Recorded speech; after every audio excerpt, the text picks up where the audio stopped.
સદગુરુ ભગવાન કી જય.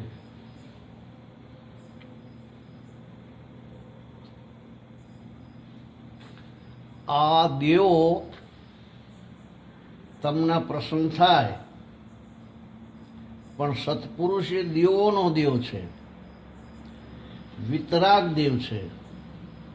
પૃથ્વીના પરમાણુને અને તારે કાંઈ નથી. કૃપાળુ દેવે કહ્યું છે કે હણે બોધ વિતરાગતા. વિતરાગ બોધ એ કહેવાય કે આત્મદેવ ત્રિલોકપતિ નિરંજન શુદ્ધ આત્મા નિરાહારી છે. વિતરાગ બોધથી ખોટી રાગ રાગણી છે કપાઈ જાય કે તું ક્યાં ને આ ક્યાં. ગામ ઘર કુટુંબ પરિવાર એ તો બધું બહારનું રહ્યું, પણ તારો ચેતન નિરંજન હંસ ઉડ્યો તો પછી કોણ સંગાથે આવે. વિવેક આનું નામ કહેવાય. અને પાછો તું ભાવ લઈ અને આવ્યો તો વેમ ખલાસ. એટલે સર્વથા ત્યાજ્ય છે ને જીવ ગફલતમાં આમાં ભરાઈ રહ્યો છે. પુત્રની, લક્ષ્મીની, નાતની, દેશની જે ગુલામી છે એ દેવોની જ છે. વિતરાગ બોધ ના આવે ત્યાં સુધી જીવનું આ ખરબચડાપણું ના જાય. તો વિચાર તો કરે કે એક તલખડું તારાથી તૂટે એમ નથી. તારા શરીરની નાડીમાં લોહી ફરતું બંધ થાય તો તું કંઈ કરી શકે એમ નથી. અહીંયા તારી કોઈ સત્તા નથી તો નવરાતું શું કરે છે? આ અર્પણતાના ભાવ, આ તારું વિશ્વ છે. વિતરાગતા એટલે આ જૈનમાં વિતરાગતા આને કહે છે વૈરાગ્ય. વૈરાગ લાગે વિના કોઈ દિવસ ઈશ્વરમાં મન ન લાગે. વૈરાગ લાગે તો જ મન ઈશ્વરમાં લાગે. મન રામ રામ કરે ખરું, ઓમ નમઃ શિવાય કરે, ઓમ નમો ભગવતે વાસુદેવાય કરે, બધું કરે, પણ બીજું હારે પણ છોડે નહીં. બીજું જે છે એ નથી છૂટેલી, કારણ કે વૈરાગ નથી. તો અહીંથી રવાના થવું પડે તો એ કાંઈ વાંધો નહીં, પણ એના સાથે વર્ગના ના રહે. કોઈ સાથે વૈરાગ હોય તો વર્ગણા, નહીં તો ચિત્તમાં વર્ગણા જ દેખાય. હરિને સમર ભોળી આત્મા જીવ જવાને આયો રે. પિંડ પાણીનો બન્યો છે એનું કેમ કરવાનું? કર્મયોગ સિવાય કાંઈ ખરું? પાણીના પાંજરા સિવાય આમાં કાંઈ ખરું? મટી જાય તો કંઈ હાથમાં આવે ખરું? તો પાંજરું પણ તારું નથી, તો છતાં હું કરું એમાં નવરો પડતો નથી. બધા મતમત તો કરીએ છીએ, બધા આત્માઓ છીએ, ભગવાનના છીએ, પણ ભોગ ઈચ્છાવાળા બધા થઈ ગયા છે. ખાવું, પીવું, પહેરવું, ઓઢવું, માન અને બડાઈ ને ઈર્ષ્યા વગેરેને મારું તારું આ રાગ કસાયવાળા થઈ ગયા છીએ. સત્પુરુષોનો આદેશ એ છે કે ભગવાનના માર્ગે જાય એને વિષયોની ઈચ્છા ઓછી થઈ જાય. રાગ કસાય, ઈર્ષા, વેરવૃત્તિ, મમતા આ બધું મટી જાય. કપટ ભાવ નીકળી જાય. બધામાં તું છો એ ભાવ આવી જાય. હે પરમાત્મા, આ બધું તારું, હું ને મારું એ કાંઈ નથી, આવો અર્પણતાનો ભાવ થાય. એમાં એકલી સુગંધી છે. દુર્ગંધ કહેતા હો તો આ મૂળમૂત્રનો દેહ છે, નાશવંત છે, નહોતું બન્યું છે, મટી જવાનું. સ્વપ્નમાં બન્યું છે. આનો જ મોહ અને આસક્તિ હોય તો એ દુર્ગંધ છે. તમે ગમે તેટલા જબરા હો પણ મોટા એનાથી નથી. આ ભોગમાંથી વૃત્તિ વળી નિર્મળ થઈને તમારો ચેતન આત્મદેવ છે. આ બધા આત્માઓ છે, બધા પરમાત્માના છે. હું ને મારું એવું કાંઈ નથી. એવો શુદ્ધ ભાવ આવે એટલે એ સુગંધી નીકળે. હરિશ્ચંદ્ર માન, બડાઈ, ઈર્ષા, અહંતા, મમતા, મોટાઈ ને અભિમાન ગર્વને ગારવ બધું મૂકી દઈને આત્મામાં સ્થિર રહ્યા હતા. તો આજે પણ આપણે હરિચંદ્રને ગાઈએ છીએ. નળરાજા દમયંતી ભોગી ઈચ્છાથી કેટલા નિવૃત્ત થઈ ગયા હતા. અડધે વસ્ત્રે વનમાં ભીમા, ન મળે અન્ન કે પાણી. આ તો જે હૃદયમાં ત્યાગ આવી ગયો હતો એટલે આપણે તેમને યાદ કરીએ છીએ. સગાર શાહે ભોગોનો ભાવ અર્પણ કરેલા હતા. જે સંતોની સેવામાં જ અર્પણ કર્યા હતા. સર્વસ્વ અર્પણ કરેલું હતું. અર્પણ એટલે નાખી દેવું એવું નહીં, પણ સદુપયોગ થતો હતો. પરમાત્માની સેવા કરતા હતા. બધામાં આત્મભાવે સેવા કરતા હતા. તો જુઓ એમની મોટાઈ હજુ છે. ચંદનબાળા આ લોકોની મોટાઈ અત્યાર સુધી રહી ને. આપણે હજુ કહીએ છીએ ને આપણે મરી જઈશું એટલે કોઈ પછી 15 દાડા આપણે કોઈ નહીં સંભાળે. ઘરના કદાચ સંભાળે કે છે આમને આ બહુ ભાવતું હતું. સિંગ બહુ ખાતા હતા. સિંગ કે કિલો વેચો છોકરાઓ. અને આ લોકોને અહીં હમણાં કોઈક મરી ગયું તે અહીં કોઈક આવીને વાત કરી કે સાહેબ મરી જાય કે 100 મહિના થઈ ગયેલા. એટલે હવે કીધું ખબર જ નથી આપી. અમને ખબર નહીં, કોઈ વાત નથી કરી. માણસો આવે ખરા કોક પણ બેસીને ઘડીક વારમાં જતા રહે. પણ આ લોકોને કેટલા વર્ષો થયા એમ. તો જુઓ એમની મોટાઈ હજુ છે. ચંદનબાળા મરગરાવતીના તમે જીવન ચરિત્ર જુઓ તો સબરીબાઈને ક્યાં ભોગો હતા. ભગવાનના બોર અર્પણ કર્યા છે એ સર્વ અર્પણતાના ભાવ હતા. આ ત્યાગના ચિહ્નો છે. તમારો નિરંજન દેવ છે એને તો અત્યારે કાંઈ નથી. અત્યારે તમારો આત્મા નિરંજન ચેતન સ્ફટિક બની જેવો છે. એનું આ વિશ્વમાં કાંઈ નથી. તમારા સોનાના મહેલ, માળિયા અને ઇન્દ્ર પદવી એ તો બધા પદાર્થ છે. એ તો 2 ઘડીનું સ્વપ્નું લાગ્યું. ફરીથી આવશો તો કોઈ પેસવા નહીં દે. પછી મેરું તો ડગે. જેને આ ભજન ગવાય છે એટલે સારું તો લાગે, પણ મનની મજબૂતી ક્યારે આવે કે અહંતા મમતા મૂટી જાય. એ તે કોઈક પરીક્ષા કરતા ખબર પડે. ગાતા હોય તો જો હળપડ્યું નાખ્યું હોય મરી ગયેલું,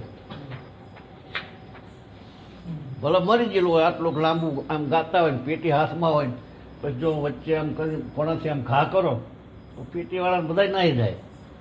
એટલે કે બધું ભજન થાય ને જીવ મેરું તો ડગે એ તો જીવ. પછી કે તારો ભરોસો મને ભારી અજમલરા. પછી કે જો હું કમાડવા હતો મારા ઘરનું ખાંકણ ઉઘાડી દરવાજો ઉઘાડો રહી ગયો. તો તને ભરોસો ભારી છે એ કેમ ગવાય એમ. એટલે પણ મનની મજબૂતી ક્યારે આવે કે અહંતા ને મમતા મટી જાય. તો આત્મદેવ આટલો મોટો છે કે કોઈનો દબાયો ના દબે, પણ અહંતા ને મમતા વાળું હોય તો તે કાકો હતા. તે જાત્રાએ ગયા, બિલાડીને સાથે લઈ ગયેલા. બિલાડી દીવો પકડીને ઊભી રહે એવો અભ્યાસ કરાયો. સાંજે કથા વાંચો બેસે એટલે બિલાડી દીવો પકડીને ઊભી રહે. બધાને બિલાડી ઉપર ઇતબાર થઈ ગયો. પણ આ શાસ્ત્રીજી જેવો એક સમજદાર માણસ, પેલા શાસ્ત્રીજી 2 હતા ને બાપજીને પારા, તે કહે કે ભાઈ બિલાડીને આવું જ્ઞાન થાય નહીં. આટલી સ્થિરતા બિલાડીમાં આવે નહીં. પછી એક દિવસ ખિસ્સામાં ઉંદર લઈ ગયા અને બરાબર કથા જામીને રસ પડ્યો. એ વખતે ઉંદર કાઢીને છોડી દીધો. તરત બિલાડી દીવો બધો મૂકીને ફળાંગ લઈને નાઠે. ઉંદરની પાછળ દોડી. એમ હું ને મારાની ગાંઠ હોય ત્યાં સુધી મન ઠરતું નથી, પણ હું ને મારું આ ગાંઠ છૂટે એ આત્મામાં સ્થિર થાય. અખિલ બ્રહ્માંડમાં કોઈનો ડગાયો ન ડગે. હે પરમાત્મા, 9 ખંડોમાં તું જ છે અને આ બધું તારું. એને કોઈ ડરાવનાર નથી જગતમાં. કઠોર વચન ના બોલવું એવી કોઈ પ્રતિજ્ઞા લો છો?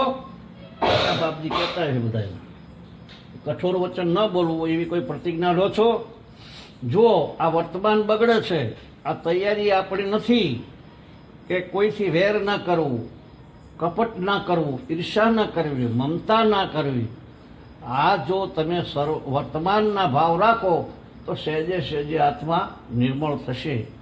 કોઈ આપણને ગમે તે કે બાવજી કહેતા કે કાળા ગોરા કોઈ કહે ગુણહીના ગુણવાન, સૌને સરખા માનવા એક પ્રભુ સમાન.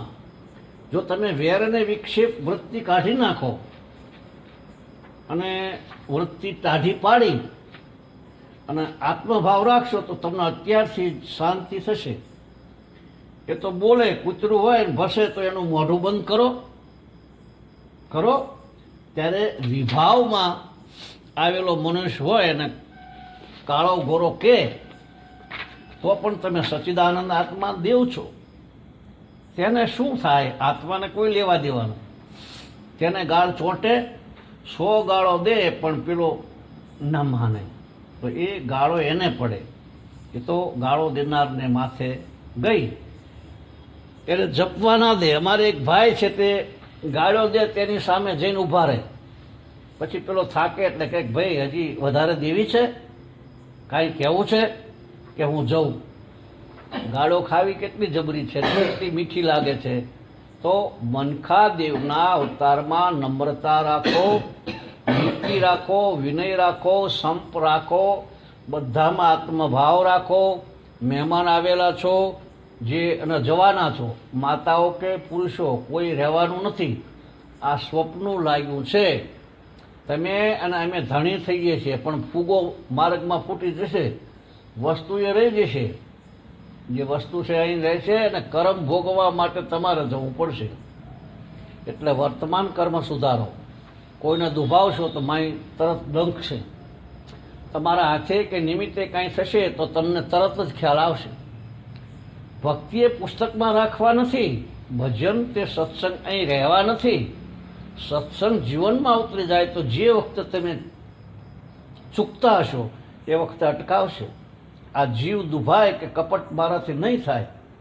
ઈર્ષા થતી વખતે થાય કે હઠ ભૂંડા, ભગવાનને મારા માથે હાથ ધર્યો ને મારાથી આ થાય, તો પોતાના જીવને ધિક્કાર આપશે. પેલાની સામે લડવાની જાય, કુભાવથી મુકાવવું, સદભાવ પ્રગટ થવા. એ માય યુદ્ધ ચાલે. કૌરવ પાંડવનું યુદ્ધ ત્યાં કુરુક્ષેત્રમાં નથી. આ સંસાર કુરુક્ષેત્ર. અને એમાં ધર્મના ભાવ ટકાવવા. દયા, શાંતિ, ક્ષમા, ક્ષમતા, સત્ય, ત્યાગ, વૈરાગ્ય હોય મુમુક્ષુ ઘટ વિશે એ સદાય સુજાય. કૌરવો સર્વધર્મ ભૂલી પર ધર્મના મોહમાં રહ્યા, નરકે ગયા. હિરણ્યકશ્યપ ખરદૂષણ એ સ્વધર્મને ભૂલી અને પરધર્મમાં પડ્યા. વિભીષણે નિજ ધર્મમાં સ્થિર રહીને પરમ ધર્મ પાળ્યો, સ્થિર રહીને પરધર્મ પાળ્યો. આ શાસ્ત્રોના પ્રમાણ છે. તો વિભીષણને નહોતું એ મેળવ્યું અને મોક્ષે ગયો. જનક રાજા સ્વધર્મમાં સ્થિર રહીને પરધર્મ પાળતા. હરિશ્ચંદ્ર સ્વધર્મમાં સ્થિર હતા. રાજ ગયો તો પણ સ્થિર રહ્યા. રાજ ગયું તો બલા મારી. નળ રાજા સ્વધર્મમાં સ્થિર હતા એટલે આજે તમે ગાઓ છો કે હરિશ્ચંદ્ર રાજા, સતવાદીઓ, તારા લોચની રાણી, તેમને વિપત્તિ બહુ પડી, ભર્યા નીચ ઘેર પાણી. સુખ દુઃખ મનમાં આણીએ, કટરે સાથે ઘડિયા, ટાળ્યા તે કોઈના નવ ટળે, રઘુનાથના જડિયા. એ તો થઈ ગયા, પણ અત્યારે તમને ઈર્ષા થતી હોય તો કોઈ તમને કહેવા આવે? કોઈ લેવડ દેવડમાં કપટ થતું હોય તો એ કંઈ અટકાવે? ભગવાન કાંઈ અટકાવે? પણ વર્તમાનમાં આત્મબોધમાં પડેલો હોય તો એ વખતે તમને થાંભી આપે કે હે મૂરખ, હે મૂઢ, હે ગમાર, તારાથી ન થાય. માતાઓ, તમે સ્વભાવ બદલો. અરે રે, ભગવાનની ભક્તિ કરો અને સ્વભાવ બગડે તો ક્યાં જશો? પૂર્વજન્મની ભૂલ તો અત્યારે ચૂકવાય છે. સાવ મફતમાં વાસીદા વાળવા પડે અને પાછું જીવને જવું પડશે. ત્યારે વર્તમાન બદલો ને, સ્વભાવ બદલો ને. ભક્તિ કોને કહેવાય કે વર્તમાન બદલવાનું હોય, સ્વભાવ બદલવાનો હોય. અવળા આંટા પડ્યા એ હવળા પાડો. અજ્ઞાનથી જે આપણને સંકળામણને મૂંઝવણ થાય એ અવળા આંટાથી થાય છે. એ બંધાય છે. અરે રે, હું શું કરું, હું બંધાવ છું, છૂટાતું નથી. તો મારી ભૂલથી હું અજ્ઞાનથી બંધાણો હતો ને જ્ઞાનથી છૂટી જવાય. એનું નામ સમજણ. તમે ને મેં બધા સોનાના ઢગલા હોય તો પગે લાગો, પુત્ર પરિવારને વંદન કરો, માતા પિતાને વંદન કરો, પણ વર્તમાન બદલો. તમારા આત્માનું કોઈ નથી એ વાત તો તમે લખી રાખજો. તમારો ચેતન નિરંજન છે, એનું આ વિશ્વમાં કોઈ નથી. માતા પિતા ધર્માત્મા હોય તો એ તો તેમનું કલ્યાણ કરવાના છે, પણ એમનો આદેશ લઈને પોતાનું વર્તમાન ફેરવો, સ્વભાવ બદલો. ઘરમાં, ગામમાં, કુટુંબમાં, પરિવારમાં કોઈ ઘરડી ગાય હોય, ઘરડું માનવી હોય, કોઈ નિરાધાર હોય, એની સેવા કરો. તો આ અંતરનો મળ દૂર કરવાની ક્રિયા છે. દયાનો ભાવ આવે, અંતર શાંતિ આવે, બીજા આત્માને ઠરવાનું થાય. સંતોષ આપો, બીજા આત્માને થાંભી આપો, બળતા ધકતાને ઠારો. કોઈ એમ કહે કે ભક્તિ એટલે શું, તો અંતરનો મળ ટાળવાનું સાધન એ છે. વાસણ કે દાગીનો મેલો થયો હોય તો ધોવા માટે સાબુ કે સોના ખાર જોઈએ. પુણ્ય, ધન, નિર્મળ ભાવ, સત્પુરુષનો આશ્રય એ મળ ટાળવાનું સાધન છે. ભક્તિનો આત્મદેવ પ્રસન્ન થાય એ છે. તમારો થોડા ટાઈમમાં મોટું કામ કરવું હોય તો નિર્મળ થાવ. હું ને મારાની ગાંઠ છોડો. આ તો ગંડાપો છે. એક એવી હઠ પકડાઈ ગઈ છે, તમે વળી કોણ ને તમે શું લાવ્યા છો, તમે શું લઈ જવાના. હું ને મારું એ બિલકુલ ગંડાપાનો ભાવ છે, અને એનાથી જ બંધાયેલો જીવ છે. હું એ વજ્રનો ખૂંટો છે, અને મારા પણ એ સાંકળ છે, સાંકળ. આ ગાંઠ છોડી અને નિર્મળ થઈને તમે હલકા ફૂલ થઈ જાઓ, કલ્લોલ કરો, હંસ થઈ જાઓ. હંસ આકાશમાં ઉડી જાય, એનો અહીં કોઈ નથી. તમે પરમાત્મા છો અને પરમાત્મા તમારા છે. આ બધું પરમાત્માનું છે. પરમાત્માને અર્પણ કરતા થાવ. મુમૂત આસક્તિ થતી હોય તો તે પરમાત્માને અર્પણ કરો. પરમાત્માને અર્પણ કરતા થાવ. જો પરમાત્માને સોંપો તો એ આત્મા મોક્ષે જાય. હું છે ને મારું છે એ ભગવાનનો ચોર નહીં. કોઈકનો ચોર થાય તો સરકારની જેલમાં જાય છે, ત્યારે ભગવાનનો ચોર થાય એ કર્મો, આ કર્મોની જેલમાં, ભવફંદમાં, ભવસ્થિતિમાં જાય છે. આપણે બધા અત્યારે જેલ છીએ, જેલી છીએ. ઘેર શું પગાર મળે છે, ઘેર એવો શું મોહ છે. રાગને કસાય પેશે તો દેવતા બળે. નણંદો, ભોજાય, સાસુ હોય, વહુ હોય, બાપ હોય, દીકરો હોય, માય હોળી સળગાવી હોય તો લાય લાય, ત્યાં શું સુખ છે. એવું બધું હોય તો ક્ષમતા રાખીને ભોગવો. એનાથી વેર વિક્ષેપ નથી કરો, પણ ક્ષમા અને સંતોષ લાવો. એ બધામાં પ્રેમ દ્રષ્ટિ કરો, આત્મદ્રષ્ટિ કરો. એ બધા હંસ છે, જવા આવ્યા, બધા પરમાત્માના, તમારા કોઈ નથી. બધા આત્માઓ પરમાત્માના છે. તો દરેકને સહાયભૂત થાવ. કોઈ નિરાધાર દોષી હોય, એનું કોઈ ના હોય તો એની દીકરી થઈ જાઓ. કોઈ તમારા કરતાં નાનું હોય તો એની માં થઈ જાઓ. તમે કોઈ નાનો નિરાધાર છોકરો હોય તો એનો બાપ થઈ જાઓ. કોઈ ડોસા હોય તો એના છોકરા થઈ જાઓ. એ ભાર શા પડ્યા છે, અમે બેઠા છીએ. તમારે જે જોઈએ તે કરવા અમે બેઠા છીએ. એટલી મજબૂતી આપો તો એકલા પુણ્યના ઢગલા બંધાઈ દેશે. વર્તમાન બગડ્યું તો બધું બગડ્યું. વર્તમાનની ભૂલ સુધરે તો બધું સુધરેલું જ છે.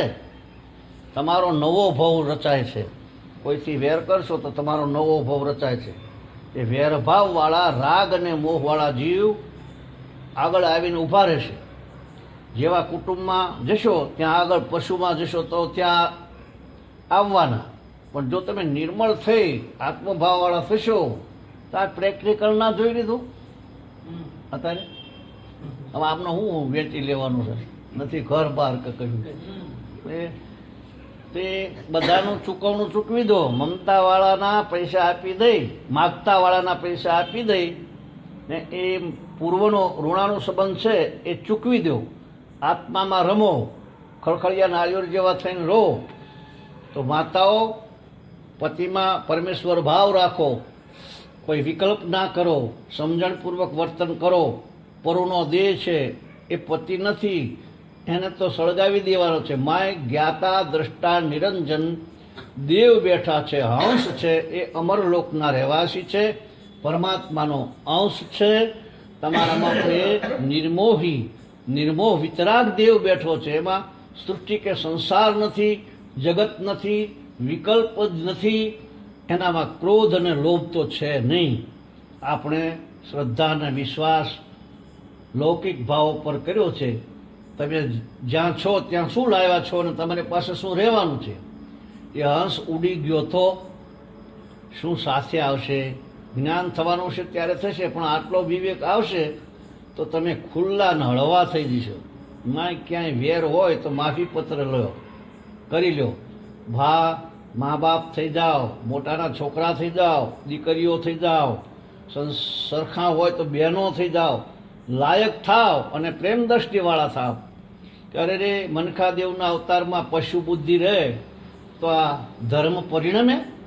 આત્મદેવ ભગવાન પ્રગટ થવો, ત્રિલોકપતિ, શુદ્ધ સ્વરૂપ, ચેતન, અજર અમર અવિનાશી. તે હૃદયમાં કેટલો શુદ્ધ ભાવ જોઈએ. મલિન ભાવ દૂર થાય તો આત્મદેવ હાલ પ્રગટ જ છે. આ બધા તો લાકડાના ને મળદા છે. આમાં તમે ખોટો મોહ ન કરતા માતાઓ કે પુરુષો. આ તો નકરું પરું છે. નારદ મારે સંત છે અંતર નહીં રે, નારદ મારે ભક્તો છે અંતર નહીં. જે મારા સંતો છે અંતર રાખે, સો નર નરકે જાય રે નારદ. શ્રીમદ જયશંકર બાપા, આપણે બધાને એમ હોય કે ભગવાનને સંતો પર આટલો બધો પ્રેમ કેમ છે હશે? તો કારણ કે સંતે જે હતું તે ભગવાનને આપી દીધું, એટલે અંતર નીકળી ગયું. પછી ભગવાનનો થઈને જીવતો હોય છે. ભગવાનને લાડીલો બાળક છે, ભગવાનનો લાડીલો બાળક છે. ભગવાન એનામાં અને ભગવાનમાં એ અને જગતવાસી જીવ ભગવાનનું છે ને હું ને મારું કરીને બેઠા છે. એટલે ભગવાનના ચોર છે, એટલે સંતાતા ફરે છે. ભગવાન તેમને અપનાવતા નથી, પણ ક્યારે અપનાવે છે કે હું ને મારું ભગવાનને અર્પણ કરે. સંતની ભૂમિકામાં આવે એ ભગવાનને લાડીલો છે. જીવ બધા ભગવાનના છે, પણ ભગત પ્રત્યે એટલો બધો પ્રેમ. તેનું શું કારણ? ભગતે અહંતા ને મમતા ભગવાનને અર્પણ કર્યા હોય, તન મન ધન ભગવાનને અર્પણ કરેલું હોય અને ભગવાનના બોધ પ્રમાણે જીવન હોય, એટલે તેના હૃદયમાં ભગવાનનું નિવાસ સ્થાન હોય. તો આપણે સંતોથી કોઈ અંતર છે? કોઈને અંતર છે? શું અંતર છે? કે આપણામાં એ અંતર પડ્યું છે કે આપણે હું ને મારાની ગાંઠ કરીને બેઠા છીએ, જ્યારે સંત તું ને તારું કરીને બેઠા છે. આ અંતર રાખે એ નરકે જાય અને આ જીવ ભવસ્થિતિમાં જાય. પુણ્ય કર્મ હોય તો દેવલોકમાં જાય. ક્રોધ, લોભ, ઈર્ષ્યા, કપટ, વેર એવા પાપ કર્મ એ બધા નરકાદીના સાધન છે. એમાં તો અમરાપુર કે ઉચ્ચ લોકમાં જવાનું સાધન નથી. દયા, શાંતિ, ક્ષમતા, ક્ષમા, સંતોષ અને આત્મભાવ હોય, ત્યાં બધું પરમાત્માનું ચાવો ભાવ હોય તો જીવ અશુદ્ધ કર્મ ટાળી અને શુભ કર્મો પર આવે. અને સત્સંગ મળે તો શુદ્ધ ભાવ પર આવે. આપણો આત્મદેવ છે, નિરંજન ભગવાન છે, આપણા પરમાત્મા છે અને આપણે પરમાત્માના છીએ. આવો તેને આસ્તે આસ્તે શ્રદ્ધા અને વિશ્વાસ થતો જાય. લક્ષ્મી મારું જ અર્ધું અંગ છે, પણ મારા સંતોની દાસી છે. સંત હોય ત્યાં રિદ્ધિ સિદ્ધિને પાછળ ફરવું પડે, પણ કેવા સંત કે ભગવાનને સોંપી દીધું હોય અને તેને ભગવાન એમનું બધું જ આપી દે. ભગવાનનું જે કાંઈ છે, ભગવાન એવા સંતોને બધું અર્પણ કરી દે છે. જો હું ને મારું આટલું ભગવાનને અર્પણ કરવામાં આવે તો ભગવાન આખા વિશ્વનું જેટલું છે બધું તમને અર્પણ કરી દે. એમની રિદ્ધિ સિદ્ધિ, શોભા બધું અર્પણ કરી દે.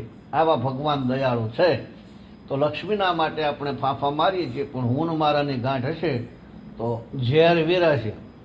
સંત હોય કે જેમને આત્મા અને પરમાત્માની એકતા થઈ હોય નિરાવરણ જ્ઞાન થયું હોય, ભગવાનને અર્પણ કરીને છૂટા થઈ ભગવાનના ખોળે બેઠા હોય, એમની નિંદા કરે તો કરોડ વિઘ્ન આવે. એવા હૈયામાં હોળી ને દવ બળે અને પરિણામે જીવ નીતિ ગતિમાં જાય. આ ભગવાનનો આદેશ છે.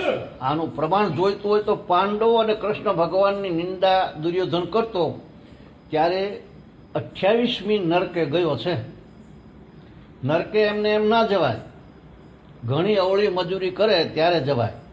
ઈર્ષ્યાને વેર, મારું ને તારું, ખાઈ ગયું ને લઈ ગયું, દમ કરે ને પાખંડ કરે, છિતરે ને પછી 28મી નરકે ગયો, છતાં પાંડવોનું કાંઈ બગાડી શક્યો છે? તો ગાદી જતી રહી તે પાછી દોડતી દોડતી આવી. થોડું એમણે કષ્ટ સહન કર્યું, પણ હસ્તિનાપુરની ગાદી રેંકતી રેંકતી તેમના આધીન થઈને પાંડવો મોક્ષે ગયા. તો જેમ દીકરીને પરણાવીએ તો પિયરના ભાવ બદલાઈ જાય, એમ આ બધા છોકરાને ખબર છે. અમારે પેલી નબુ, હવે એમને કોક હશે, એ એના બાપના ઘર સામુય જોતી નથી. રાતના દિવસ ગાયોને ભેંસો દોય, દૂધ આપ્યા જ કરે ને પેલાના સામું પણ નથી જોતી. એમ એ જેમ બદલાઈ જાય એવું આપણે પણ બદલાઈ જાય. તો ગુરુના શરણે જે જીવ જાય એને પોતા પણ મટી જાય, હું ને મારાની ગાંઠ છૂટી જાય. બધે હે પરમાત્મા, હે પુરાણ પુરુષ, તું છે તારું છે એવો ભાવ થાય.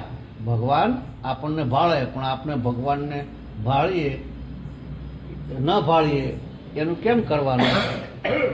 તો જે બોધ છે એ તો જાગતો છે, માય અમૃત રેડેલું છે, પણ મારે કાળા અક્ષર ઉહાડી માર્યા એવું છે તો પુસ્તક મને શું કરે? એમ ભગવાન છે એ તો જાગતી જ્યોતિ છે. તો પણ વર્તમાનમાં એટલો આપણો ઉઘાડ અને જાગૃતિ નથી, તો એમની સામે જોવાની સૂઝ નથી. નહીતર ભગવાન કંઈ દૂર દેશાવર નથી. ભગવાન તો ઘણા ઢુકડા છે. તો હૃદયમાં પડેલા એ દેવ છે, પછી આ શરીર અને સંસાર છે. સદગુરુ ભગવાન કી જય.